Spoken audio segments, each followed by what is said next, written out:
ഇത് തിരുവനന്തപുരം ഈസ്റ്റ് പോർട്ടിന് തെക്കേ അറ്റമാണ്, അട്ടക്കുളങ്ങരയോട് അടുത്ത്. ഇവിടെ നിന്നാണ് നമ്മൾ കോവളം ബീച്ചിലേക്ക് വണ്ടി പിടിക്കുന്നത്. സ്ഥിരമായിട്ട് വണ്ടി ഉണ്ടായത് 15 മിനിറ്റ് ഇടവിട്ട് വണ്ടി ഉണ്ടെന്നാണ് അറിയപ്പെടുന്നത്. അങ്ങനെ നമ്മളൊരു ഇലക്ട്രിക് ബസ്സിൽ കയറി നേരെ കോവളം ബീച്ചിലേക്ക്.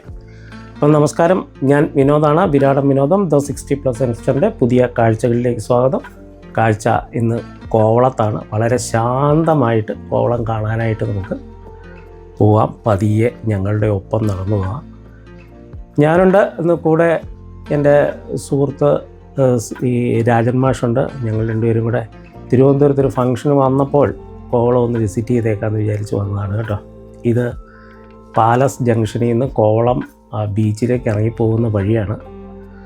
ഞങ്ങളിങ്ങനെ ക്യാമറയൊക്കെ പിടിച്ച് പതിയെ ബീച്ചിലേക്ക് ഇറങ്ങി വരികയാണ്. ബീച്ച് കാണുമ്പോൾ ഈ ചാനലൊന്ന് സബ്സ്ക്രൈബ് ചെയ്യാനും കൂടെ ശ്രമിക്കുക. ഇത് ഫെബ്രുവരി 1-ാം തീയതി പകർത്തിയ വീഡിയോ ആണ്. ഇവിടെ നിന്നും കാണുന്ന ക്ലിഫുണ്ടല്ലോ, അപ്പുറത്തേക്ക് കഴിഞ്ഞ് കഴിഞ്ഞാൽ വീണ്ടും ഒരു ബീച്ച് കൂടെ ഉണ്ട്. സമുദ്ര ബീച്ച് എന്നൊക്കെ പറയുന്ന ബീച്ചുണ്ട്. കോവളത്ത് പൊതുവെ പ്രശസ്തമായിട്ടുള്ള 3 ബീച്ചുകളാണുള്ളത്. ഹൗവ ബീച്ചും, അതായത് കോവളം ബീച്ചും, ലൈറ്റ് ഹൗസ് ബീച്ചും, പിന്നെ അപ്പുറത്ത് കാണുന്ന സമുദ്ര ബീച്ച്. ഇത് പ്രധാനപ്പെട്ട ബീച്ചുകളാണ്. ഇവിടെ ഈ കോവളം ബീച്ചിൻ്റെ പ്രത്യേകത എന്തെന്ന് വെച്ച് കഴിഞ്ഞാൽ വളരെ ശാന്തമായ കടലാണ്. അതുപോലെ ക്രസൻറ്റ് മൂണിൻ്റെ, ചന്ദ്രൻ്റെ ആകൃതിയിലുള്ള ബീച്ചുമാണ്. വളരെ ഭംഗിയുള്ള ലോകത്തിലെ ബീച്ചുകളിലൊന്നാണ്. പണ്ടൊക്കെ വളരെ വൃത്തികേടായിട്ട് കിടന്നിരുന്ന സ്ഥലമാണ്. പക്ഷേ ഇപ്പോൾ വളരെ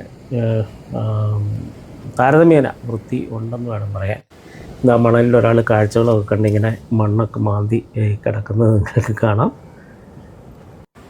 കുട്ടികളൊക്കെ അവിടെ ഷട്ടിൽ, വോളിബോളൊക്കെ കളിക്കുന്നു. ഓരോരുത്തർ ഇങ്ങനെ വന്നുകൊണ്ടിരിക്കുന്നത് രാവിലത്തെ കാഴ്ചകളാണ് കേട്ടോ.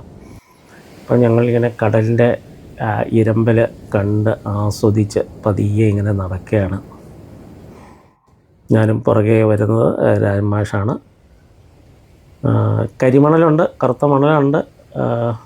വളരെ ആഴം കുറഞ്ഞ പ്രദേശമാണ്. ഇപ്പോഴാണ് രണ്ടുപേരിങ്ങനെ കയ്യൊക്കെ പൊക്കി, നമ്മുടെ ക്യാമറ ഒക്കെ കണ്ടിട്ടാണെന്ന് തോന്നുന്നു, കയ്യൊക്കെ പൊക്കി ഒന്ന് ഓടി കാണിച്ച് അവരെ നമ്മളൊന്ന് അവരുടെ ഓട്ടം ഒന്ന് പകർത്തിയെടുത്തു. അച്ഛനും 2 മക്കളും കൂടെയാണ്.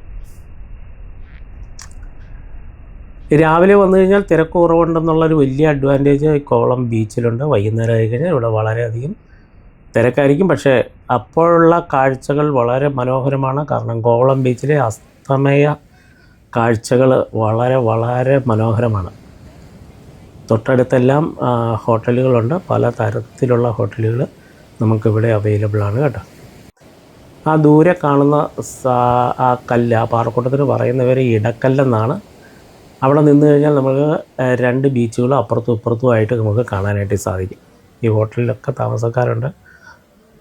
ആൾക്കാരൊക്കെ ഇങ്ങനെ രാവിലെ എക്സസൈസിനും അല്ലാതെയും ഒക്കെ നടക്കുന്ന ആൾക്കാരെ നമുക്കിവിടെ കാണാനായിട്ട് സാധിക്കും. ചെറിയ ഈർപ്പമുള്ള കാറ്റുണ്ട്. അതുപോലെ ഈ പ്രദേശത്തിനാണ് ശരിക്കും പറഞ്ഞാൽ ഹൗവ ബീച്ച് എന്ന് പറയപ്പെടുന്നത്. ഹൗവ ബീച്ചിൻ്റെ പ്രത്യേകത നിങ്ങൾക്ക് അറിയുമോ എന്നറിയില്ല. 1970-കളിൽ ഇവിടുത്തെ ആദ്യത്തെ ടോപ്ലെസ് ബീച്ചായിട്ട്, ഹിപ്പികളുടെ കാലഘട്ടത്തിൽ ടോപ്ലെസ് ബീച്ചായിട്ട് ഡിക്ലെയർ ചെയ്യപ്പെട്ട ഒരു ബീച്ചായിരുന്നു. അന്നിവിടെ നാട്ടുകാർക്ക് അങ്ങനെ പ്രവേശനമൊന്നും ഉണ്ടായിരുന്നില്ല. അപ്പോൾ അങ്ങനെയുള്ള കാഴ്ചകളൊക്കെ ആ കാലഘട്ടത്തിൽ ഉണ്ടായിരുന്നു. അത്ര ധാരാളം എന്താ പറയുക, ഫോറിനേഴ്സ് വന്നുകൊണ്ടിരുന്ന ഒരു ബീച്ചായിരുന്നു ഇത്. ഇപ്പോഴും അങ്ങനെയൊക്കെ തന്നെയാണ്. ഈ കിടക്കുന്നത് മത്സ്യബന്ധനത്തിന് പോകുന്ന വള്ളങ്ങളൊക്കെയാണ്. അങ്ങനെ നമ്മൾ ഹൗവ ബീച്ച് കഴിഞ്ഞു കാണുന്നതാണ് ഞാൻ പറഞ്ഞ ഇടക്കല്ലെന്ന് പറയുന്ന പ്രദേശം. അവിടെ നിന്നുള്ള സന്ധ്യാ കാഴ്ചകൾ വളരെ മനോഹരമാണ്. ഒരച്ഛനും മോനും കൂടെ ഇവിടെ മണ്ണുവാരിയൊക്കെ കളിക്കുന്നത് നമുക്ക് കാണാം. ആ ദൂരെ കാണുന്നതാണ് ലൈറ്റ് ഹൗസ്, വിഴിഞ്ഞം ലൈറ്റ് ഹൗസ്. വിഴിഞ്ഞം ലൈറ്റ് ഹൗസിനും ഏതാണ്ട് 50 വർഷത്തിലേറെ പ്രായമില്ല.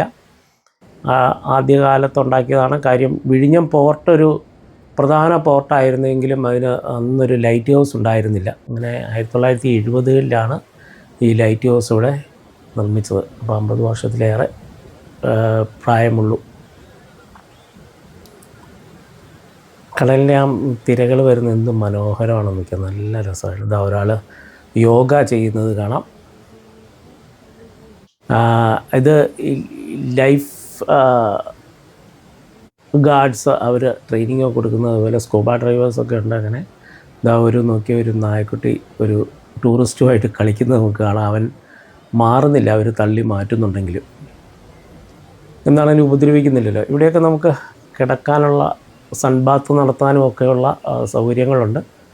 കുറച്ചുകൂടെ കഴിഞ്ഞാൽ ധാരാളം ആൾക്കാർ ഇവിടെ വരുമായിരിക്കും. ഇപ്പോഴും ആൾക്കാർ ഇവിടെ വരുന്നുണ്ട്. ആ കാഴ്ചകളൊക്കെ നമുക്ക് കണ്ടിങ്ങനെ നടക്കാം.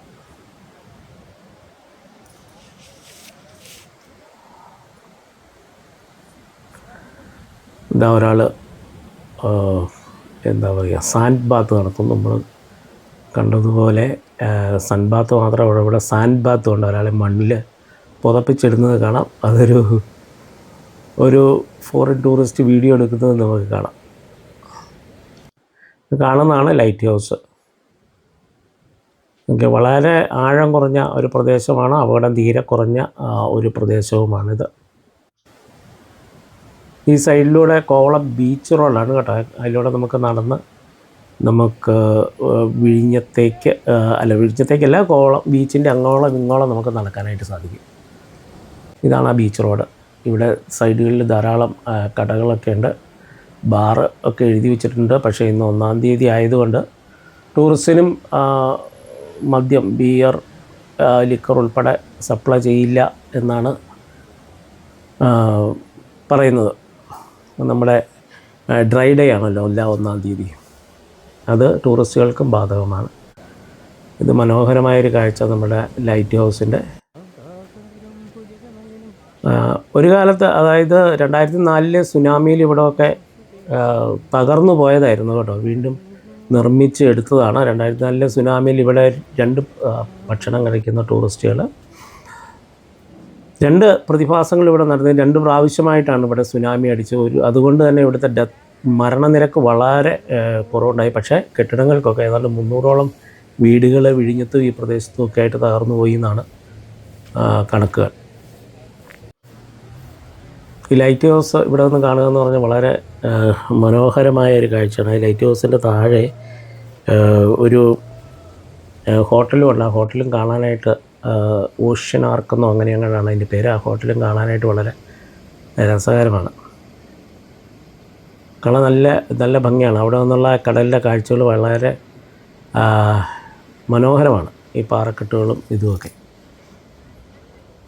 കാരണം ടൂറിസ്റ്റുകൾ ഇപ്പോൾ വന്നുകൊണ്ടിരിക്കും. നമുക്ക് ഈ വാക്വേയിലൂടെ പതിയെ നടന്ന് നമുക്ക് ആസ്വദിച്ച് പോകാം. ഞങ്ങൾ ഈ 5-8 മിനിറ്റ് കൊണ്ടാണ് ഈ വീഡിയോ കാണിക്കുന്നതെങ്കിലും 1-2 മണിക്കൂർ ഞങ്ങളവിടെ സ്പെൻഡ് ചെയ്തിട്ടാണ് കേട്ടോ പോകുന്നത്. ഇവിടെയൊക്കെ സുനാമി അടിച്ച് തകർത്ത് കഴിഞ്ഞ സ്ഥലമാണ്. ആ സുനാമിയുടെ ഒരു മെമ്മോറിയൽ, അതിൻ്റെ റിനോവേഷൻ ഒരു മെമ്മോറിയൽ ഇവിടെ ഒരു ഫലകമായിട്ട് വെച്ചിട്ടുണ്ട്. ഇവിടുന്ന് മുകളിലേക്ക് കയറിയാൽ നമ്മൾ വിഴിഞ്ഞം റോഡിലേക്കാണ് എത്തുന്നത്. വിഴിഞ്ഞം റോഡിലേക്ക് എത്തിക്കഴിഞ്ഞാൽ നമുക്ക് അവിടെ നിന്ന് ബസ് കിട്ടും. അപ്പോൾ ഞങ്ങൾ വിഴിഞ്ഞം റോഡിലേക്ക് ഇനി കയറുകയാണ്. അപ്പോൾ ഈ വീഡിയോ നിങ്ങൾക്ക് ഇഷ്ടപ്പെട്ട് കാണുമെന്ന് കരുതുന്നു. ഇഷ്ടപ്പെട്ടാൽ തീർച്ചയായും ലൈക്ക് ചെയ്യുക, കമൻറ്റ് ചെയ്യുക, ഷെയർ ചെയ്യുക. അതുപോലെ നിങ്ങളുടെ അഭിപ്രായങ്ങൾ കമൻറ്റുകളായിട്ട് രേഖപ്പെടുത്തുക. അതുപോലെ ആദ്യമായിട്ടാണ് നിങ്ങൾ ഈ ചാനൽ കാണുന്നത്, തീർച്ചയായും ഒന്ന് സബ്സ്ക്രൈബ് ചെയ്യുക. പുതിയ കാഴ്ചകളും പുതിയ വിശേഷങ്ങളും ഒക്കെ ആയിട്ട് വീണ്ടും വരുന്നതുവരെ എല്ലാവർക്കും നന്ദി.